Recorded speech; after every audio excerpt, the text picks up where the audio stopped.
Hey, everybody, what's going on? Jeff Raker, another episode of The Daily Ticket. It's a Tuesday. It's the 26th. It's March. It's 2024. I hope everybody's having a great day.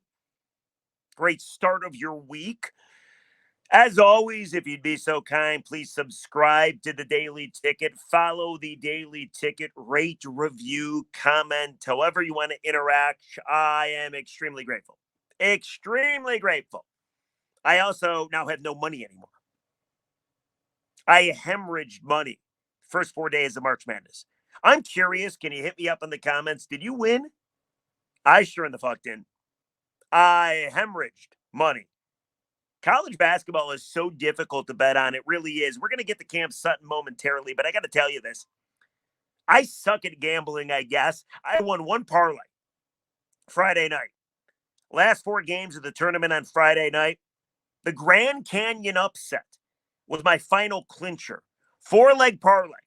One of those situations where you fall asleep watching the game, you wake up at 2:30 in the morning, you like shake the sleep out of your eye, like, where am I?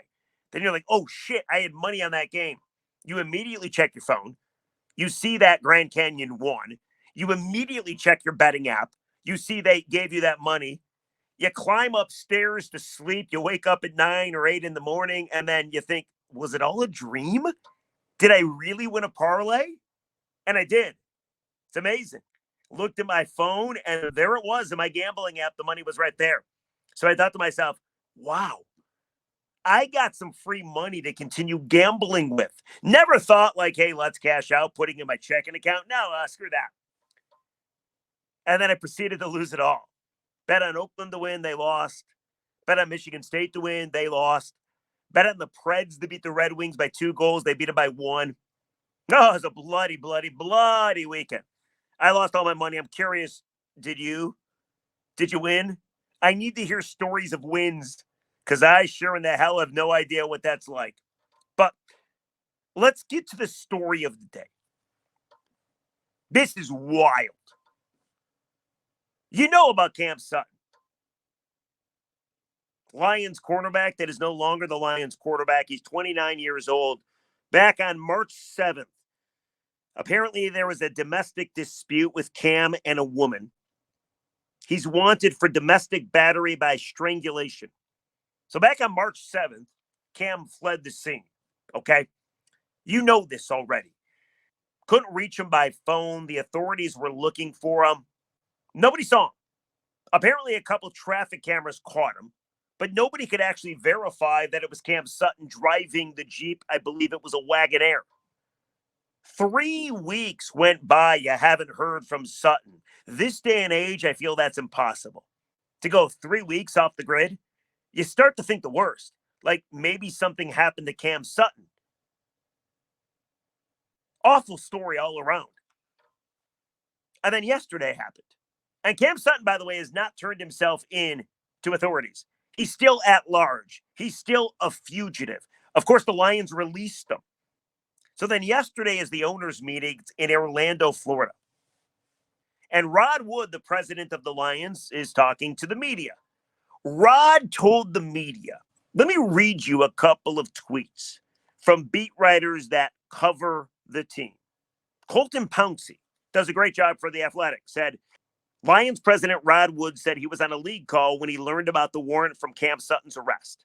The team was able to reach Sutton, suggested he seek counsel, and turn himself in. Wood and others met the rest of the day and chose to release him the next morning. Okay, now, interesting. Colton tweeted, they found out about the arrest. They were able to reach Cam Sutton. They said, seek counsel, turn yourself in. That is what Rod Wood told the beat writers. But then Dan Miller, the voice of the Detroit Lions, of course, does a great job with Fox 2 as well, got a one-on-one with Rod Wood. And the story gets a hell of a lot more interesting. Take a listen, because remember, what we know now is they were able to get a hold of Cam Sutton. Now, how were they able to get a hold of him? Apparently his phone was off, right? I did wonder, like, Cam Sutton is finding out he's getting released by the Lions, like, via what? Media reports? But that's not the case. He already knew because the Lions got a hold of him. But how'd they get a hold of him? He was nowhere to be found. Authorities can't get a hold of him. How can the Lions get a hold of him? Rod Wood told Dan Miller exactly how. Take a listen. We learned about the warrant the same time everybody else did on social media, and we were able to speak to Cam because he was actually in our building. And we found him. He was down with our strength staff. He kind of showed up unexpectedly to work out. We were able to talk to him in person, not me, but others, members of the staff. And he left the building, and we released him the next day, and no one has spoken to him since. You indicated that you urged him to seek counsel and to turn himself in. Did you get an indication of whether or not he was going to do that? Since I didn't talk to him firsthand, I don't know what he told the others, but that's what we advised him to do, and what he's done is kind of up to him at this point. Cam Sutton was in the building. Nobody can find him. And he's working out with Lions personnel. That is amazing. And then he leaves. Like, don't you have to call Allen Park police? Isn't that harboring a fugitive? You just let him walk out the door? Now, listen, I am not schooled in how these things work. So because he's wanted in Florida, are they going to come all the way to Michigan to get Cam Sutton? I have no idea, right?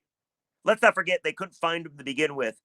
They do something in Hillsborough, Florida. It's called Warrant Wednesday. And that's how people figured out that Cam was wanted to begin with. But he was in Allen Park. He was working out. He knew he was running from the police. And then the Lions released him, said, hey, you might want to get some counsel, and then let him go on his way. Like, I guess, what are you supposed to do? But don't you think you should call the cops? He's still out there somewhere. The police still are looking for him. That's insane, isn't it? He was actually in the Allen Park headquarters. It's wild. Crazy. But it does bring up another question. Because now that you think about Cam Sutton being gone, and apparently Lions release him, they're splitting his cap hit up between 2 seasons. So it's not really going to hurt the team all that much. I was under the impression, and maybe this still happens, that if the NFL suspends Sutton, that the Lions could get out of that contract altogether, and then they can use that money to sign somebody else. But maybe because they already released them, I don't know. They have a zero tolerance policy for domestic abuse. So you knew he was gone. And the Lions talk about their culture nonstop. So I was not surprised at all that they released Cam Sutton. I was surprised that he was in the Lions facility. That is just wild stuff. Crazy. But now you look at free agency. Now you look at the job that Brad Holmes did. And unfortunately, their secondary is not all that impressive. Like, here's the deal. I think a lot of people really love DJ Reader, and I love them too. The Marcus Davenport pickup, the Carlton Davis pickup, the Amik Robertson pickup, kind of underwhelming. Bunch of guys that either don't play all that much or get injured. But if you look at their secondary, at least right now, and of course they got to make another move, I would assume. Amik Robertson is their right cornerback. Carlton Davis is their left cornerback. I know Carlton Davis says he's a shutdown corner. I don't quite believe him because all he is injured. Good player when he's not injured, but he's injured way too often. And the best part of him, and we've talked about this, is his physical ability. And that's declined over the last 2 to 3 years because of the injuries. I'm worried about the Lions secondary again. And then you hear that L'Jarius Sneed was available. A 3rd-round pick in 2025 and a 2024 7th-round pick that they swapped. And apparently, they gave him a $76 million deal for 4 seasons. Now, he's only 27 years old. So by the time the deal's over, he's only going to be 31. It's $19 million annual per year and $55 million guaranteed. I know the Lions have cap space. The Lions have a massive need, and I do mean massive need at corner. Because let's be honest, Cam Sutton had his issues even before he got in trouble. Would you have done that? I would have. The draft picks are no problem. Of course, it's the money. And you know that eventually you're going to have to re-sign Amon-Ra and Jared Goff and Aiden Hutchinson. And Panay Sewell, and other guys that have been so good for you. So I understand that's a big contract to swallow. However, that's a dude that could help you. Could you imagine Carlton Davis on one side, L'Jarius Sneed on the other side? Now we're cooking with gas, as Emerald used to say. Lions decided not to. I think they got a corner problem. I think they got a secondary problem. But then Dave Burkett comes out with this report. What about Marshawn Lattimore? New Orleans Saints? Dave Burkett wrote, quote, the Saints may not be able to trade Lattimore until later this spring for cap purposes. But if they're looking for takers, there'd be a natural fit in Detroit. Lattimore played his first 4 NFL seasons under Aaron Glenn, the current Lions DC. He's also missed 17 games the past 2 seasons because of injuries, which unfortunately seems like the Lions' MO. Lattimore signed a 5-year, $97.6 million extension in September of 2021. He has 3 years remaining on the contract. Goes on to say the contract will likely play a significant role in whether the Saints are able to trade the corner and what kind of compensation they will receive. His most recent injury will also play a role. Lattimore sat out 10 games because of a lacerated kidney in 2022. He missed 7 games in 2023 with an ankle injury. Apparently, the Saints could receive as much as a $45 million dead cap hit if they trade Lattimore before June 1st. So they're going to wait till after June 1st. But if they do take that cap hit to make it worthwhile, the Saints are going to want a first rounder in return. Would you do that? Probably too steep for the Lions. But maybe the Lions could land Lattimore for cheaper in a trade after June 1st when the cap hit isn't as much for the Saints. So maybe it's Marshawn Lattimore that you get on the other side of Carlton Davis. And now we're talking fun. However, that's a dude that's also injured, as I just read to you. So I don't know what the Lions are going to do at corner. Obviously, they got decisions to make. They, of course, could draft a corner. There's some pretty good ones in the draft. However, the problem I've always thought is usually when you draft a corner, it takes a couple years to develop said corner, and your window for winning is right now. But I don't believe you're going to win all that much or anything of significance if your secondary continues to look like it currently looks right now, which is Amik Robertson and Carlton Davis. So I'm curious. First of all, what was your response when you found out that Cam Sutton was actually in the Lions facility? He's still at large, people, but he was in Allen Park and they just let him go. Like, again, maybe I'm being ignorant. I don't know what you're supposed to do in that situation. I would assume you call the cops. And then second of all, could the secondary hurt the Lions? Like, I look at the Lions secondary now like I look at the Tigers bullpen for all those years under Dave Dombrowski. Dave tried, and he tried, and he's tried, and he's kind of doing the same thing with the Phillies. They had bullpen problems too. Like, it does seem like Brad Holmes is awesome, but he sure has struck out with trying to build a significant secondary to help this team's defense. I'm curious what you think. Hit me up in the comments section. The Cam Sutton story is crazy. And what do you do at corner now? Let me know. Hit me up. Let's get to some quick comments, shall we? I didn't read comments yesterday. Yesterday's podcast was about the wretched weekend in Detroit sports. And man, was it brutal. Oakland lost, North Carolina lost, and the Red Wings lost. By the way, tonight, a massive game for the Wings. They're in Washington. The Capitals are 1 point ahead of them in the playoff standings. Capitals in the 8th spot, the final spot in the East. The Red Wings currently out of the playoffs. If the Wings win, they're back in the playoffs. Capitals have 1 game in hand on Detroit. Tonight, massive game. Massive game. I'm going to stay up late, and tomorrow I think we talk about that on the Daily Ticket, unless something more interesting happens. But yesterday's podcast was all about the bloody weekend from hell. Here's what people are saying.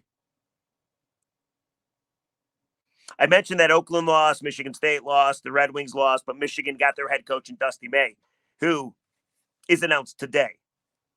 Jam Dash City said, pissed off we didn't get Beeline back as head coach instead. Beeline's 70, dude. He's 70 years old. And by the way, this is a Beeline approved hire. Because of John Beeline teaming up with Ward Manuel, you were able to get Dusty May. who Louisville really wanted. And apparently Dusty May is now getting death threats because he chose Michigan over at Louisville.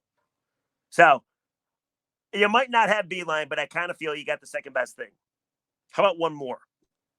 This comment is back from Friday's Daily Ticket. That episode was all about Oakland doing the unthinkable and beating Kentucky and John Calipari. True Blue Beat OSU says, as an OU alumnus, I couldn't be any prouder of that gritty performance against Kentucky. Jack Harrington, 697, congrats to Oakland, and they just got the snake oil salesman, a.k.a. John Calipari, fired at Kentucky. I do wonder if he's going to get whacked. He's got like that lifetime contract in Kentucky, but man, he is 1-4 in his last 5 tournament games. Maybe he gets fired. That is not acceptable at Kentucky. Hell, that's not acceptable at most places. Definitely not Kentucky. That's going to do it for the Daily Ticket. Let me know what you think. Cam Sutton was in the facility when the Lions found out about his arrest. You can't make this stuff up. Let me know in the comment section. Have the Lions done enough at corner? I think the answer is definitely no now. But what do you do? How do you fix the secondary? Let me know. We'll catch you tomorrow on a hump day. Have a great day, everybody. See ya.